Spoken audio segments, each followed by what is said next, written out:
Plantada no altar, ela ficou de pé como uma estátua viva, no meio de véus e olhares. O órgão suspirou uma última nota, que pareceu evaporar no ar, deixando apenas o ruído dos celulares e um silêncio pesado como chumbo. As pérolas no pescoço de Júlia tremiam quando ela respirou. A mãe, ao fundo, com os dedos entrelaçados na bolsa, tinha os olhos brilhando mais do que o brilho falso das lâmpadas do salão. Ninguém havia aparecido. Ninguém.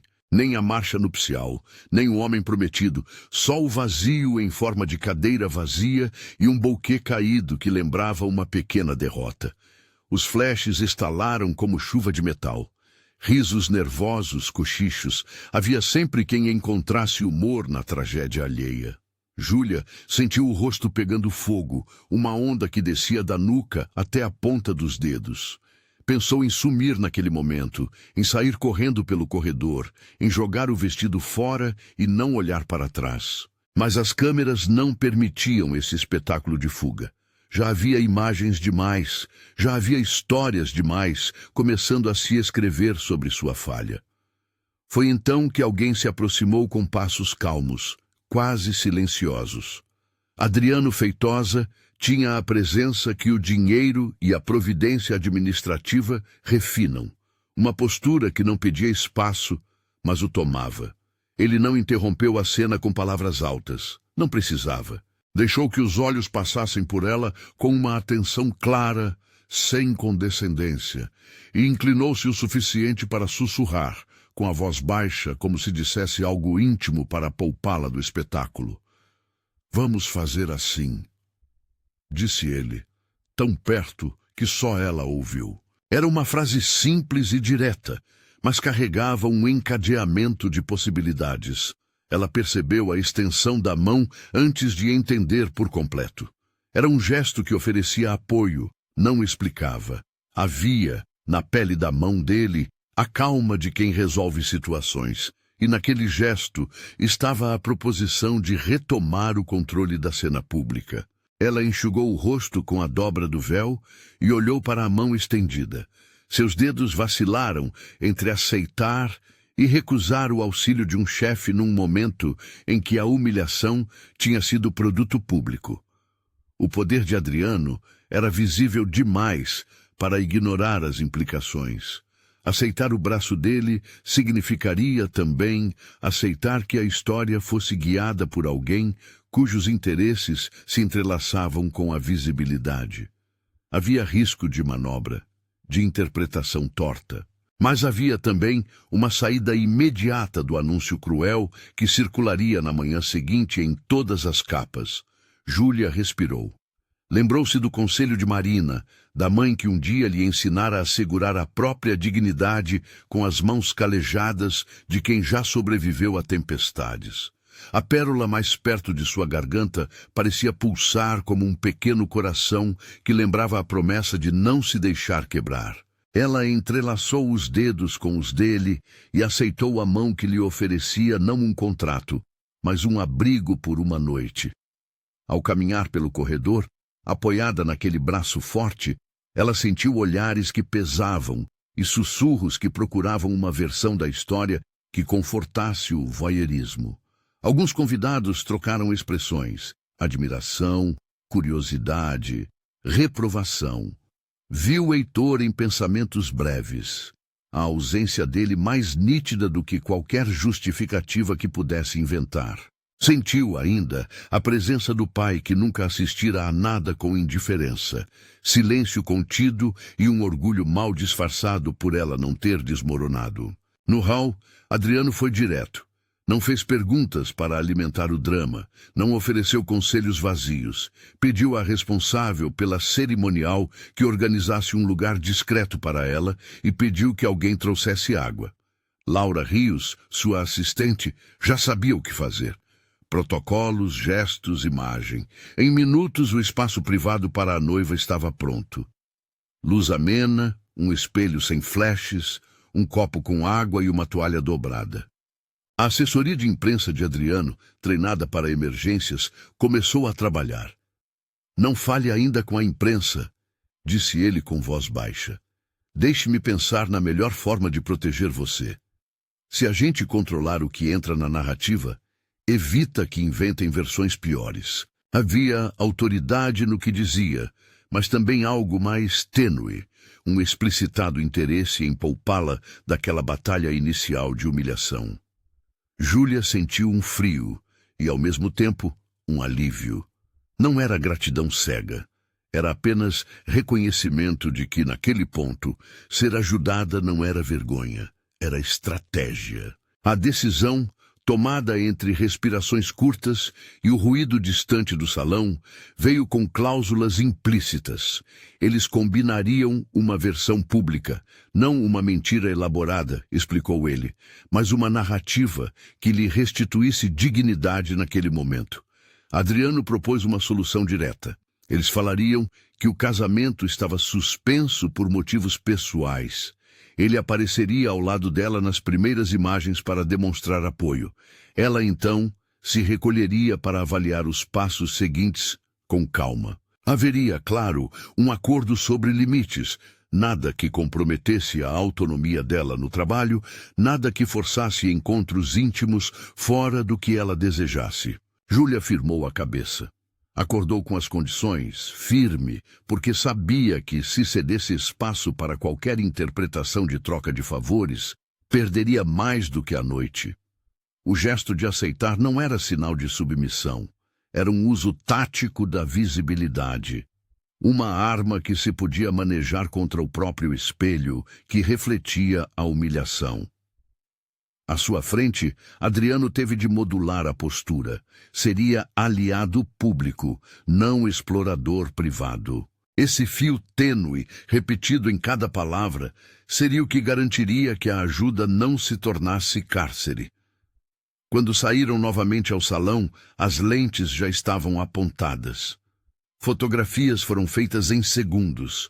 O braço de Adriano apoiado sobre o ombro dela, o sorriso de poucas cores no rosto de Júlia, a expressão contida da mãe. No texto que começou a se formar para as agências, as palavras precisavam soar plausíveis e, ao mesmo tempo, tamponar o rumor. Em comum acordo, casamento adiado, apoio de amigos e familiares. A redação da nota foi feita por Laura e por um assessor de imagem, com palavras que evitavam julgamentos e realçavam a dignidade. Na saída, Júlia ouviu alguém perguntar com malícia se aquilo era uma jogada de marketing. A pergunta atingiu seu próprio reflexo, o mundo julgando cada gesto como possível espetáculo. Ela pensou em desistir de controlar a história e, por um segundo, em fazer o que muitas esperanças quebradas fazem: desaparecer. Mas a mão de Adriano estava lá, firme, lembrando-a de que havia escolhas possíveis. Ao deixar o salão, não foram para casa. Foram para o penthouse de Adriano, um lugar com vista para a cidade que, naquela noite, brilhava com pequenas luzes como se nada da crise tivesse acontecido.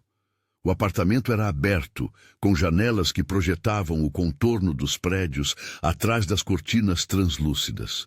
Não era apenas luxo, era um centro de decisões. Ali, a equipe começou a desenhar um plano de curto prazo para conter o estrago.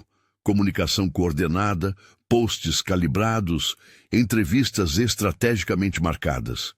A ideia não era inventar uma história, mas escolher qual versão do acontecimento teria mais integridade. Júlia ficou sentada num sofá, envolta no vestido que agora parecia mais um traje de resistência do que um símbolo de romance.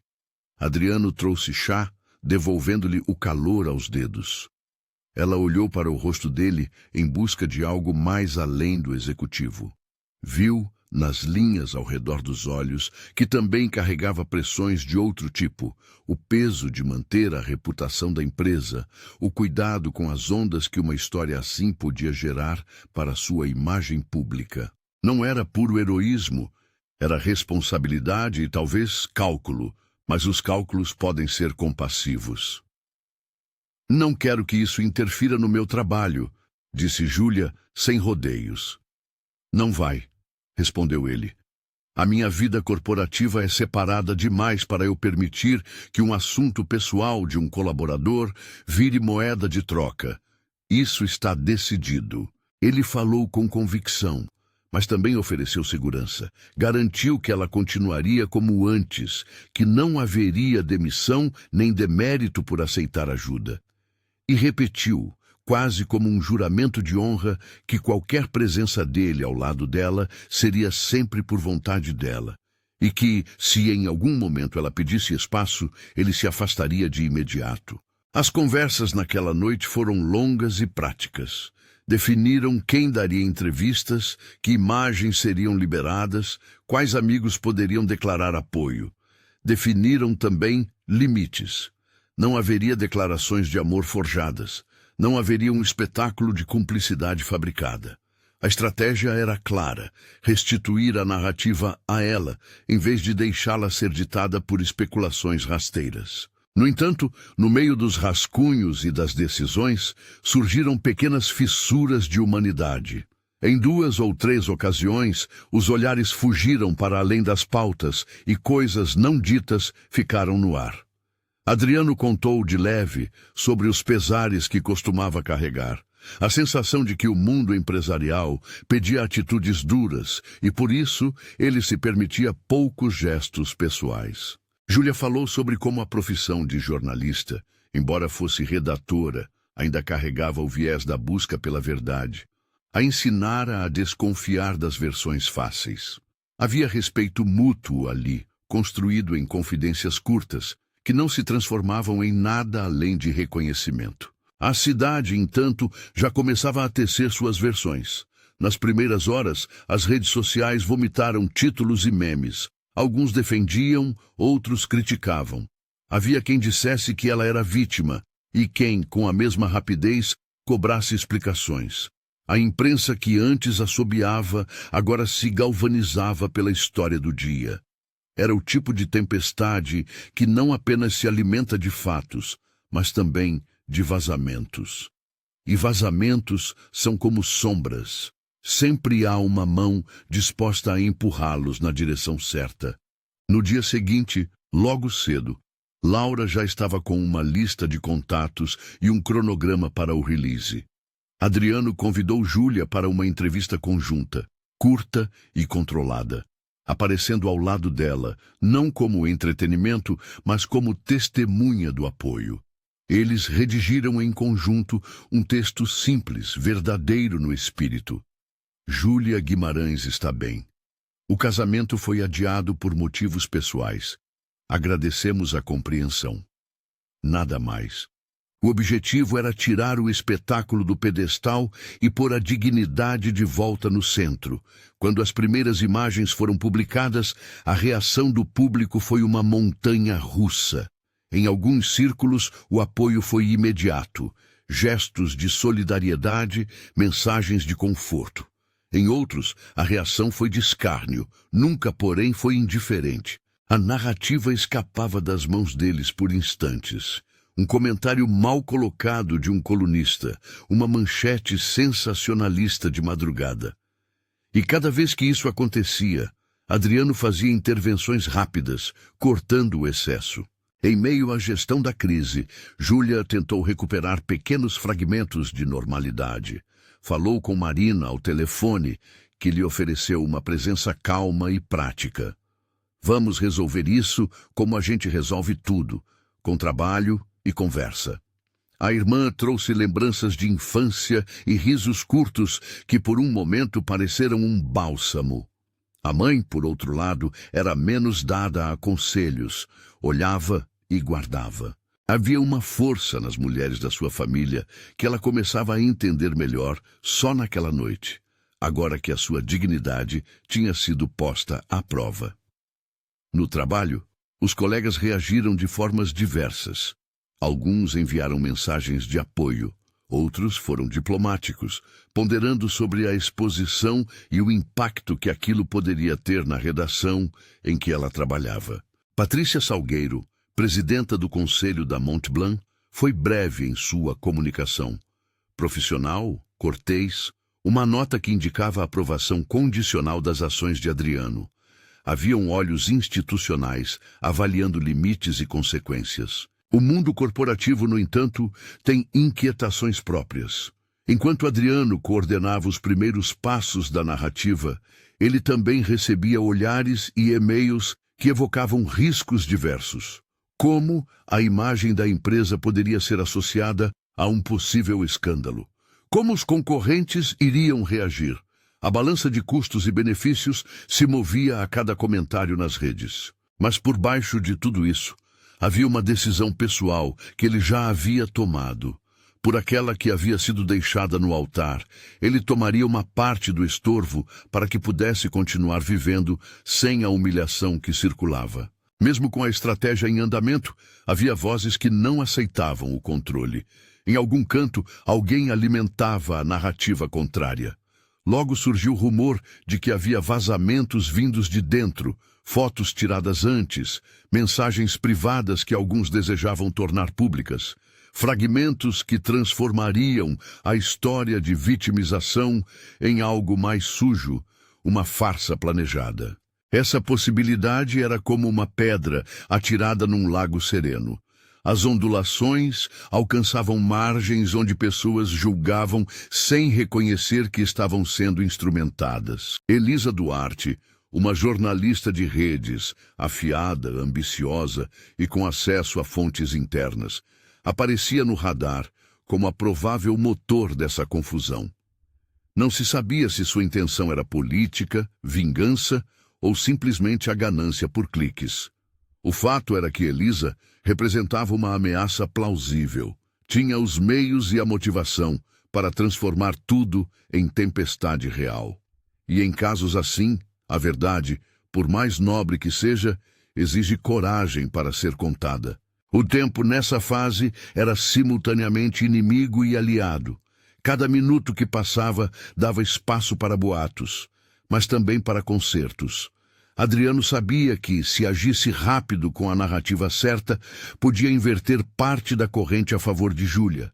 E foi na velocidade calculada das respostas que começou a desenhar o movimento seguinte: transformar o episódio de humilhação em exemplo de coragem e recomeço. Não por manipulação, mas pela elaboração de uma história que honrasse a verdade sem expô-la ao linchamento público.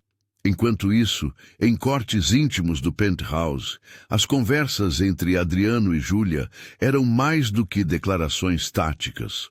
Houve um momento, por trás das cortinas translúcidas, em que ficaram em silêncio olhando a cidade. Nenhuma palavra pronunciada naquele instante foi urgente.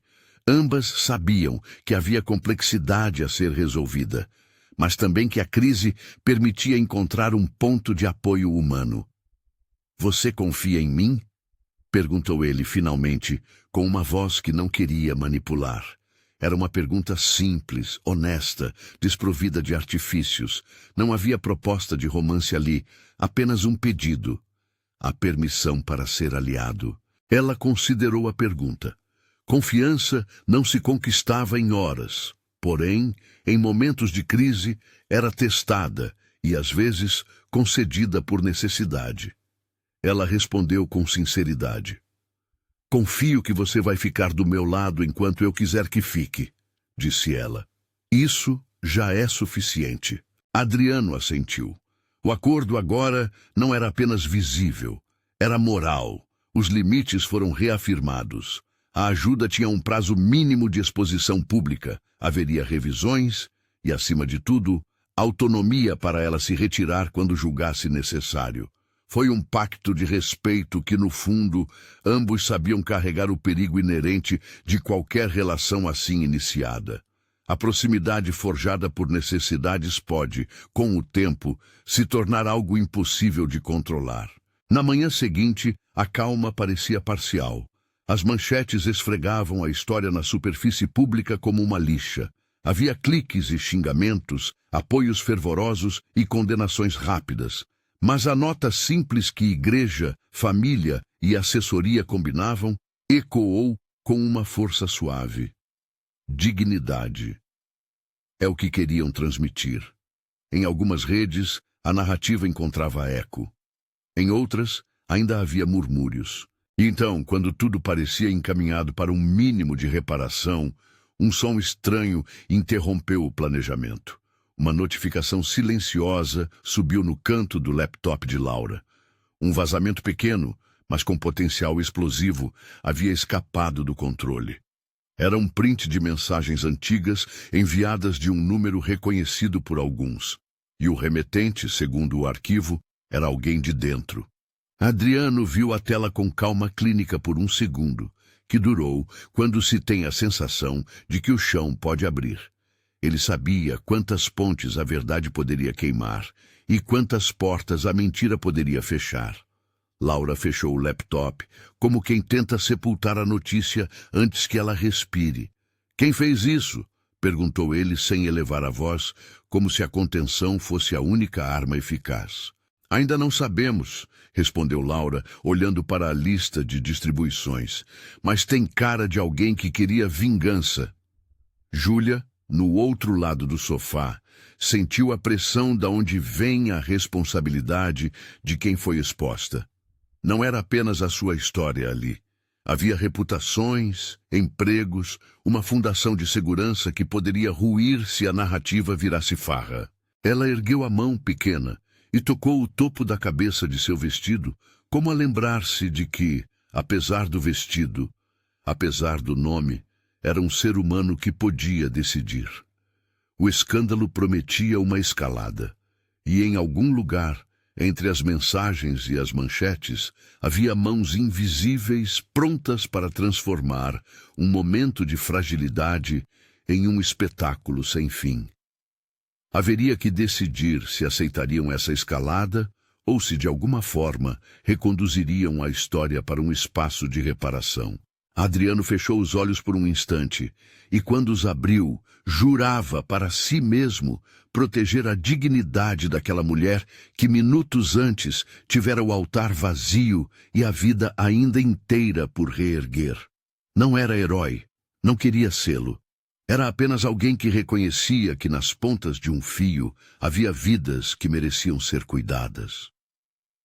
"Vamos controlar isso", disse ele com a voz que se tornara a sua força nas últimas horas. "Não vou deixar que a história vire outra coisa." Júlia inclinou a cabeça, como que acolhendo a promessa, sem transformar-a em dependência. Havia um sopro de alívio e, ao mesmo tempo, um temor latente. As pessoas que gostam de cortar e remendar histórias poderiam tentar tudo para produzir o espetáculo que buscavam. E em algum lugar, alguém já apertava os dedos sobre o gatilho do próximo vazamento. Longe dali, numa sala menor, uma figura ajeitava o casaco e olhava para a tela do seu telefone. Elisa Duarte tinha o sorriso que nasce antes da tempestade. Seus dedos roçaram o botão de enviar. Na sua mensagem, havia fragmentos que, ao se transformarem em ruídos públicos, prometiam alcançar muito além do que uma simples humilhação noturna. Podiam abalar reputações e, se organizadas com astúcia, transformar aliados em detratores. Quando a notificação de novo conteúdo chegou no telefone de Laura, o som foi como um aviso.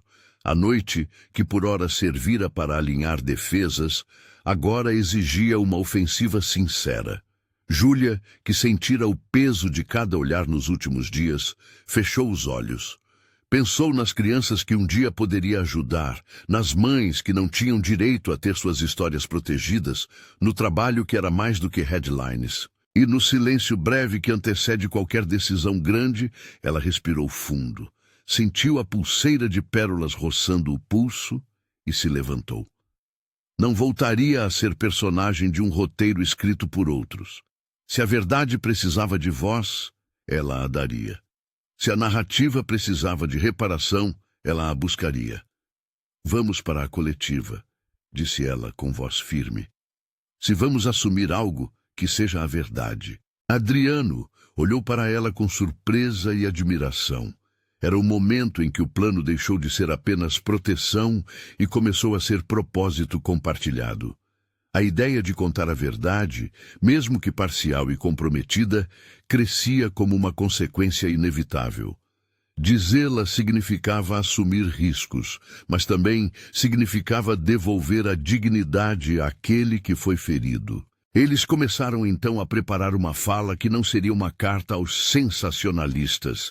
Seria uma história humana, curta, direta, a narrativa de alguém que foi abandonada, que sofreu e que aceitou apoio.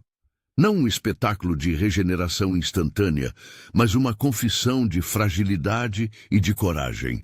Era um caminho estreito entre o coração e o julgamento público. Quando as luzes do estúdio foram ajustadas e a câmera começou a captar, Júlia sentiu a respiração de todos ao redor, como se fosse um único corpo. O flash de um fotógrafo, a nota de um microfone, um assessor repetindo palavras ao seu lado. Era a hora de transformar dor em dizer. E a partir daquele momento, a história que começara como humilhação pública poderia se converter em algo inesperado. Uma voz que voltava a si e que convocava testemunhas. Mas antes que a câmera abrisse, o telefone do assessor vibrou. Uma mensagem curta de remetente conhecido. Temos algo grande, você precisa ver. Era o início de uma nova onda, possivelmente o começo de uma guerra de narrativas em que o passado de cada um poderia ser revirado. Júlia olhou para Adriano. Ele fechou a mão dela com segurança, não para controlar, mas para mostrar que naquele campo minado não a deixaria sozinha. Ela respirou novamente, pondo a mão sobre a pérola que batia com seu pulso. A câmera se acendeu. A sala prendeu a respiração. O que havia por vir não era apenas a continuação de uma história pessoal. Era a prova de que, quando a dignidade é atacada em público, a resposta pode ser um gesto coletivo, tímido, firme e inventivo. Mas também era a certeza de que, no meio do barulho, havia forças dispostas a transformar dor alheia em commodity, e que a verdade, para ser sustentada, precisaria de coragem. A coletiva começaria. O mundo já segurava a respiração, e fora do ângulo, alguém apertou o gatilho. A coletiva começou. O mundo já segurava a respiração, e fora do ângulo, alguém apertou o gatilho. No telefone do assessor, uma mensagem explodiu na tela. Prints, recortes de conversa e uma legenda venenosa propondo que tudo aquilo, o abandono, a presença de Adriano, a nota de apoio, havia sido orquestrado como golpe publicitário. A palavra farsa rodou como fogo nas timelines. Elisa Duarte havia encontrado o seu instante. Havia ali imagens recortadas, colocadas fora de contexto, montagens que pareciam dizer mais do que mostravam. Alguns trechos eram verdadeiros, outros uma costura fria. O perigo estava naquilo que se encaixava fácil na cabeça das pessoas. O choque preferia a nuance, e o clamor virava sentido comum sem perguntar detalhes. Júlia sentiu a mão de Adriano apertando a sua, não para calá-la, para lembrar que não estava sozinha. Respirou e alcançou o microfone com as duas mãos como se fosse um objeto sólido capaz de aguentar a sua voz. Havia, naquele gesto, uma decisão que pesou mais que o medo. Ela falaria. Boa tarde, começou, a voz baixa no primeiro segundo, mas firme logo depois. Meu nome é Júlia Guimarães. Estou aqui para dizer a verdade. Não foi um discurso estudado de marketing. Foi uma fala reta, com pausas que não permitiam rodeios. Fui abandonada no altar. Isso aconteceu. Recebi ajuda de alguém que trabalha comigo. Não inventamos um abandono para ganhar atenção. Não beneficia ninguém. Disse, olhando para as câmeras, para Marina, que chorava no fundo, para a mãe, que esboçava um sorriso tenso. Aceitei ajuda porque, em meio à humilhação, precisava de um gesto que me protegesse da violência pública. E disse sim a um gesto de apoio. Não houve conluio para fabricar uma história. Houve, isso sim, uma decisão tomada para preservar a dignidade. As palavras caíram com um peso real. Havia quem esperasse que ela quebrasse, que se encolhesse, que pedisse perdão por existir. Em vez disso, devolvera o controle sobre a própria narrativa. Quando terminou, houve um silêncio que não era expectativa, era reconhecimento. Logo depois, veio o burburinho de jornalistas que precisavam preencher charcos de tempo com perguntas urgentes. Adriano ficou ao lado, mas não falou imediatamente. Seria a vez de Júlia ser ouvida primeiro. Eu também tenho algo a dizer, afirmou ele quando foi chamado. Ao abrir a boca, sua voz trouxe uma voz diferente da que se usava em reuniões do conselho. Havia ali honestidade e, por trás, um movimento íntimo de redistribuição do poder. Não apontei o dedo para criar manchetes. Ofereci assistência a quem estava sendo exposta. Se por isso surgiram dúvidas, assumo. Não busquei se aproveitar de uma situação. Se houve erro de cálculo de minha parte, peço que isso seja julgado pela clareza dos fatos, não por rumores. Ele disse que não se tratava de encenar um relacionamento, que não havia sido montada uma farsa e que, se fosse necessário, entregaria à empresa todos os esclarecimentos para que a verdade fosse conhecida. Não foi um discurso defensivo, foi um compromisso explícito com transparência. As perguntas vieram rápidas e frias. Houve pagamento a influenciadores? Vocês instruíram alguém a criar versões? Há contrato? Júlia respondeu com clareza. Não havia contrato. Não havia roteiro de romance. Escreveu-se apenas uma nota para afirmar que o casamento estava adiado e que ela, a noiva, precisava de tempo. Quem procurava a espetacularização encontrou um anticlímax. A fome por farsa encontrou alimento na própria suspeita. Era mais fácil crer numa trama do que numa necessidade humana. Quando saíram da sala de entrevistas, o estrago na internet já existia, mas não havia e não haveria unanimidade. Alguns colunistas tentaram reconstruir a desconfiança. Outras vozes, muitas, preferiram ouvir a mulher que tivera a coragem de falar. A vantagem de dizer a verdade foi imediata. A verdade não apaga os boatos, mas anula a sua capacidade de ocupar todo o espaço. Logo depois da coletiva, em uma reunião interna, a administração da Montblanc decidiu abrir um procedimento para apurar vazamentos. A empresa não queria varrer nada para debaixo do tapete. Havia reputações em jogo, e se alguma coisa tivesse sido manipulada por dentro, era sua obrigação resolver. Patrícia Salgueiro, presidenta do conselho, convocou uma sessão fechada. Havia uma postura rígida nela, a de quem equacionava riscos em nome de uma instituição que tinha acionistas, colaboradores e uma marca a sustentar. No entanto, a frieza vinha com uma penumbra de cálculo. Demitir Adriano poderia ser visto como ódio institucional, e mantê-lo sem clareza poderia ser visto como cumplicidade. Era um dilema de quem tem o dever de proteger múltiplos interesses. Na sala, Adriano não tentou esquivar-se, mostrou registros, mensagens internas e cronogramas do dia que provariam que a presença ao lado de Júlia tinha sido oferecida no calor daquela cena, com o objetivo apenas de reduzir o dano imediato. Ordenou que a área de compliance verificasse o que havia sido vazado, quem teve acesso às comunicações internas e que se fizesse auditoria em todas as plataformas de mídia que tivessem contato com a organização. Quero que isso seja apurado com celeridade, disse ele, e se algo vier à tona que envolva práticas que comprometam a empresa, eu me responsabilizarei de forma que preserve o trabalho das pessoas que não têm voz nesse momento. A afirmação foi um gesto que, de certa maneira, cobriu com uma cortina de responsabilidade pessoal. Patrícia ouviu, avaliou e, naquele instante, decidiu que a instituição responderia com investigação séria e não com manobras públicas. A postura dela, dura por fora, deixava no ar uma espécie de aprovação condicional. A empresa não se omitiria, nem faria espetáculo. Os resultados da auditoria não demoraram a aparecer.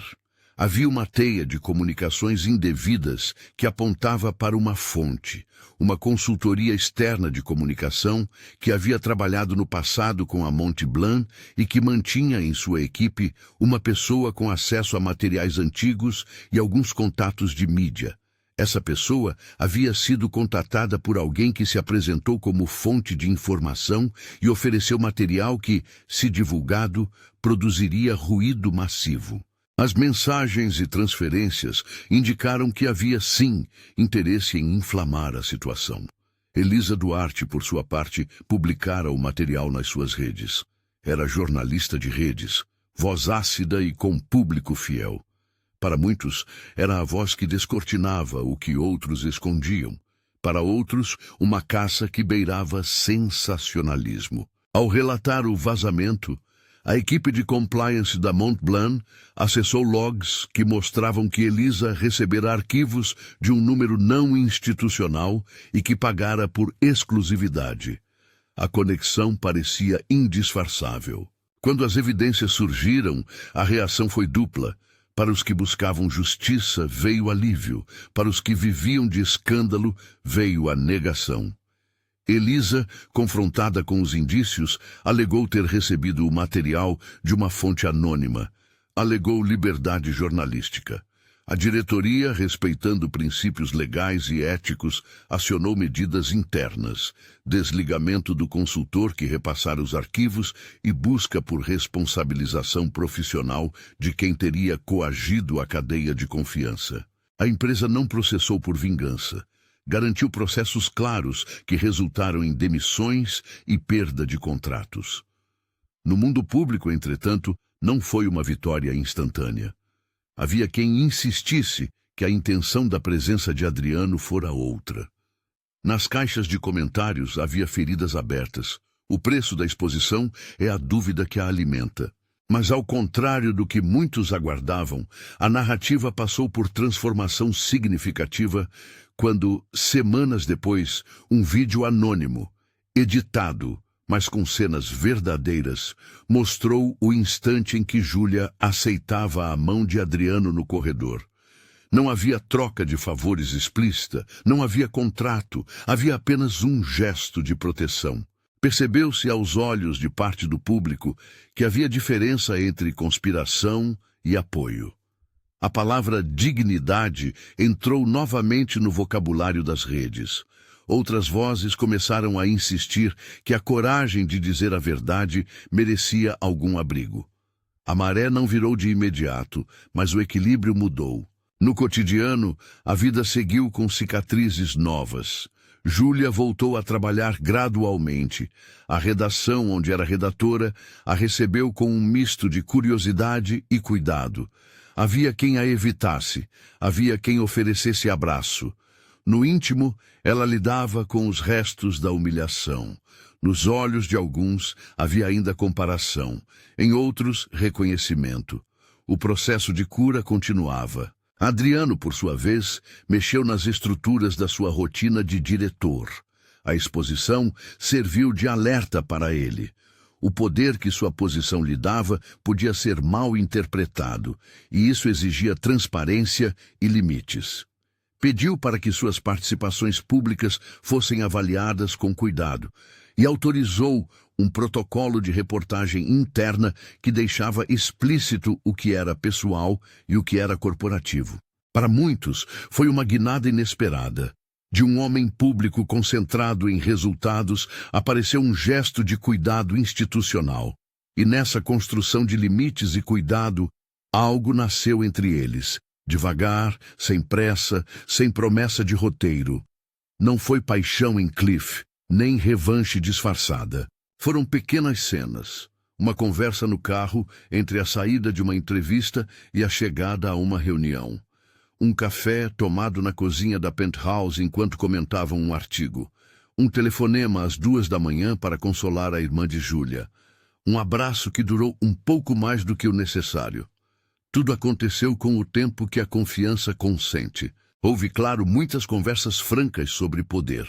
Júlia insistia em estabelecer barreiras, em manter a autonomia profissional. Adriano aceitava e reafirmava a qualquer momento que o espaço dela era inegociável.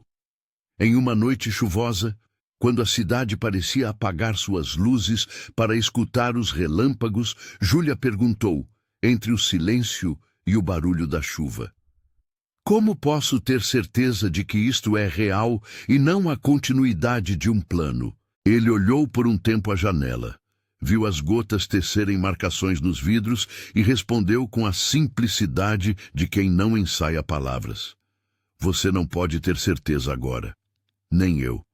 Só posso prometer que vou te tratar com a mesma verdade com que te pedi para confiar. E se em algum momento você pedir distância, eu a darei. Só peço que me permita estar presente enquanto você decidir. Foi a primeira vez que a vulnerabilidade dele não veio com casca de executivo. Havia ali um homem que mostrava medo real de perder aquilo que talvez começasse a querer. Porque quando a presença pública vira cuidado, o risco é que os sentimentos cresçam onde se criou proteção. Ambos sabiam disso e aceitaram caminhar sob essa condição, passo a passo, com consentimento explícito. Com o tempo, as imagens públicas de ambos perderam o tom conspiratório e ganharam a cor de um convívio simples. Não foram cortes românticos da ficção. Foram conversas em restaurantes com luz baixa, discussões sobre livros, partilhas de pratos na cozinha do penthouse.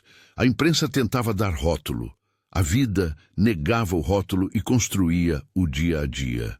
E a cada espaço de normalidade conquistado, a narrativa coletiva passava a aceitar que nem tudo que é público precisa ser espetáculo. Houve a primeira viagem juntos poucos meses depois para uma pequena pousada no litoral. Não foi uma fuga de amantes, mas um encontro de duas pessoas decididas a entenderem o que emergia entre elas. Passearam ao pôr do sol, falaram de infância, de medo, de profissão. E daquela vez, quando a noite caiu sobre a praia e as lanternas da cidade se espelhavam, houve um beijo que apareceu como consequência natural do tempo em que estiveram próximos. O beijo foi pedido, aceito e não celebrou conquista de poder, mas intimidade escolhida. A notícia do beijo, claro, correu. Mas naquela viagem, ninguém fez espetáculo. Eles não deram entrevistas para explicar um momento que lhes pertencia. Aprenderam a delimitar o público que precisava saber de suas decisões e a escolher o que não pertencia ao circuito de fofocas. Enquanto isso, a Montblanc tomou decisões institucionais.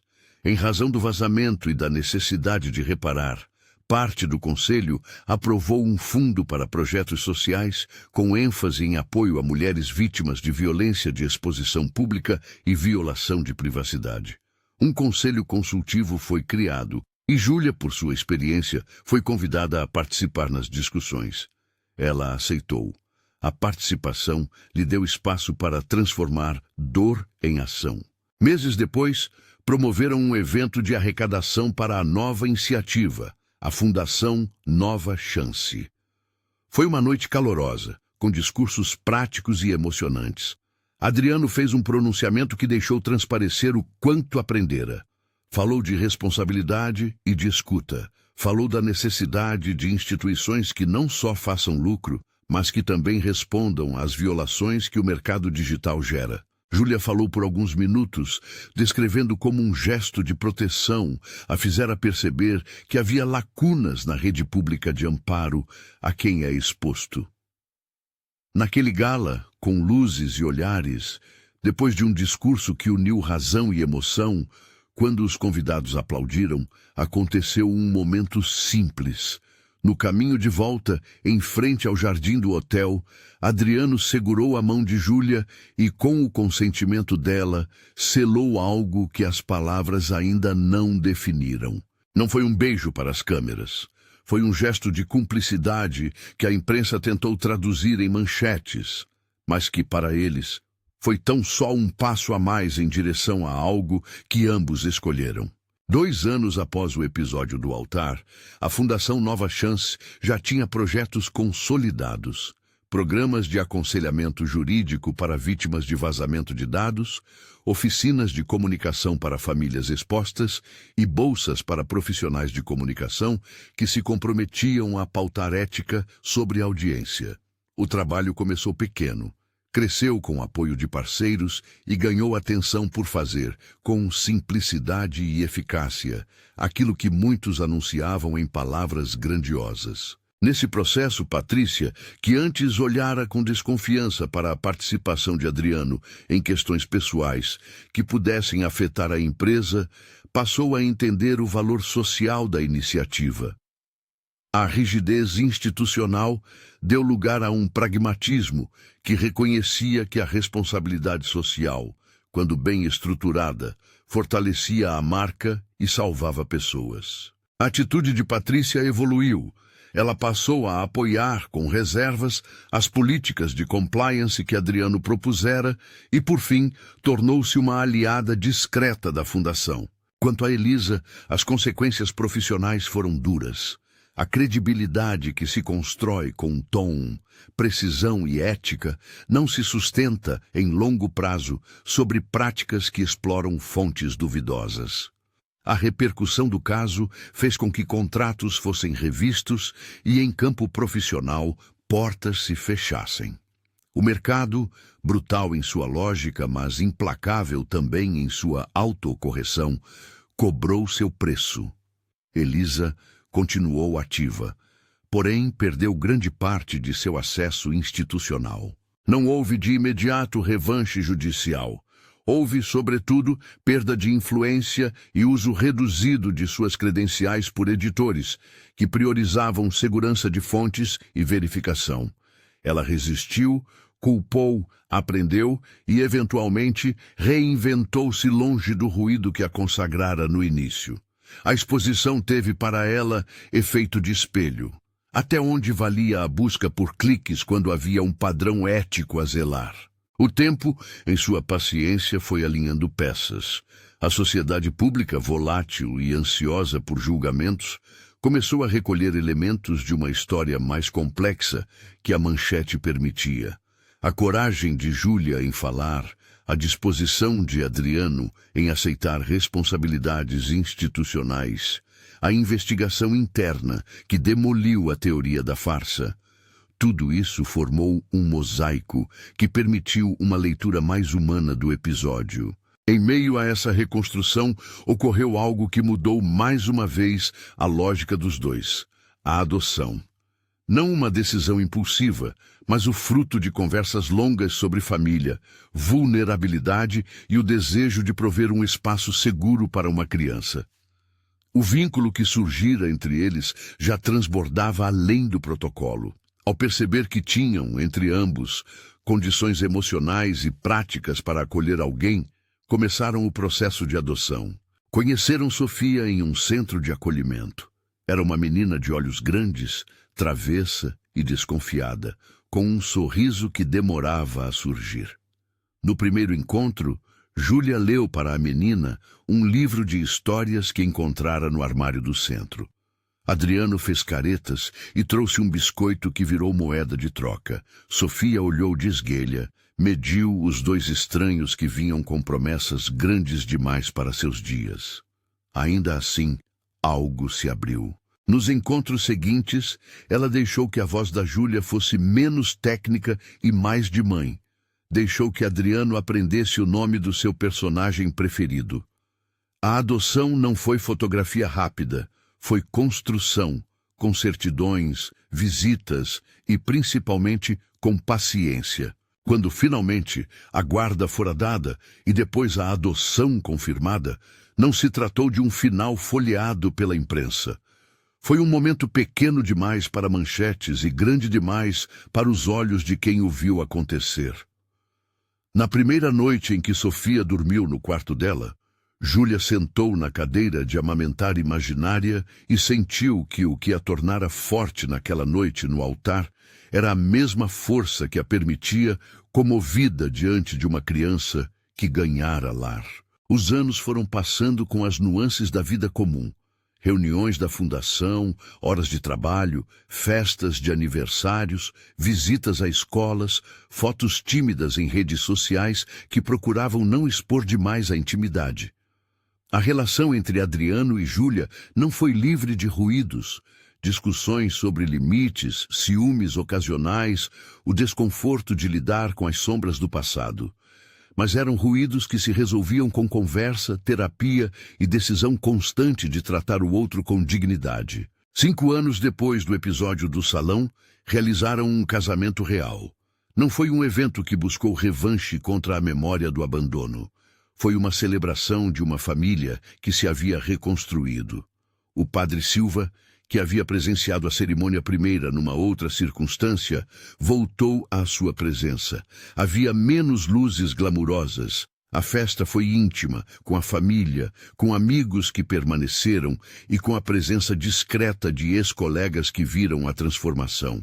O vestido de Júlia era mais leve. Havia menos sotaque de palco e mais conforto. Quando ela atravessou o corredor, os olhos de quem a esperava refletiam a mesma pérola que outrora tremera no pescoço dela. Símbolo de uma continuidade que não se deixara quebrar. No altar, Adriano ouviu as palavras de compromisso com atenção e sem teatralidade. Não houve juramentos grandiosos. Houve compromissos concretos, cuidar da família, preservar a autonomia dela, partilhar as decisões e manter um espaço seguro para Sofia. Ao final da cerimônia, diante de sorrisos e lágrimas, houve um beijo que não foi manchete, mas pacto. A alegria foi contida, profunda, e a cidade por um instante suspendida. 10 anos depois, a Fundação Nova Chance era uma rede consolidada. Centros em outras cidades replicavam o modelo. Atendimento jurídico, suporte psicológico, oficinas de capacitação e uma linha direta para quem for exposto por vazamentos. Júlia assumira a direção de comunicação da Fundação e via ali o uso do que sofrera como ferramenta de transformação. Adriano dedicara parte do seu tempo à governança da Fundação, negociando parcerias e garantindo a sustentabilidade sem tentar usar a instituição como palco pessoal. A empresa Mont Blanc, também transformada por pressões éticas e culturais internas, mantinha políticas claras sobre exposição de colaboradores e proteção de dados. Sofia cresceu entre livros e viagens curtas, aprendeu a contar histórias para os sobrinhos da família e preenchia os fins de semana com desenhos espalhados pela sala. Em algumas fotos de família, ela segurava uma pérola que agora era passada como tradição, não como símbolo de submissão, mas como lembrança de que a dignidade é algo que se preserva em gestos pequenos. Pessoas que antes julgavam sem escutar, voltavam a participar de comissões e fóruns com um olhar mais cuidadoso. Patrícia, agora conselheira ativa da Fundação, reconhecia em público que a peça institucional e o ato pessoal de Adriano e Júlia serviam como estudo de caso para políticas mais humanas nas corporações. Elisa buscara um caminho novo. Longe do frenesi das redes, encontrou um lugar em que podia reconstruir carreira com mais responsabilidade. Não foi vingança, foi ajuste de percursos. Em uma plateia de jovens, Júlia contou a história uma vez, de forma abreviada, e voltou a dizer aquilo que ditara naquela coletiva. A verdade salva, a transparência acalma. Disse também que a dignidade não é construída pela ausência de danos, mas por quem lhes responde com coragem. Adriano, que a assistia da primeira fila, sorriu como quem sabe o caminho que percorreu e os erros que ainda teria que reparar. E em casa, nas noites em que a cidade se acalmava, eles lembravam do corredor do salão, do som breve do órgão, do bouquet que rolara no chão. Às vezes, a frase proferida naquela noite retornava, sussurrada de modo quase brincalhão por Adriano, como a memória que não pede perdão, apenas presença. Vamos fazer assim. Ela agora completava. Vamos fazer assim, com verdade, com limites e com escolhas que nos honrem. A vida, que começara com uma humilhação pública, fez-se tela para uma trajetória de recomeço. O gesto que fora oferecido no altar, naquele instante de abandono, transformara-se em promessa de cuidado, e não como moeda de favores, mas como contrato moral firmado entre dois seres humanos que optaram pela responsabilidade. Se houve feridas, foram muitas, se houve perdas também, mas o que se construiu dali foi uma rede que beneficiou não só a eles, mas a outros que antes se sentiam isolados diante do rumor e da exposição. E no fim, a lição foi simples. A dignidade exige coragem para contar a verdade. O poder exige cuidado para não transformá-la em posse. O amor, quando nasce desses escombros, precisa ser tratado com um respeitoso trabalho diário. Se esta história tocou você, se há um recomeço escondido em sua própria vida, compartilhe. Marque alguém que precisa ouvir que é possível reerguer-se. E se por acaso alguém seguir a jornada dos dois, que lembre, o gesto que salva nem sempre é o mais grandioso, mas quase sempre é o mais humano.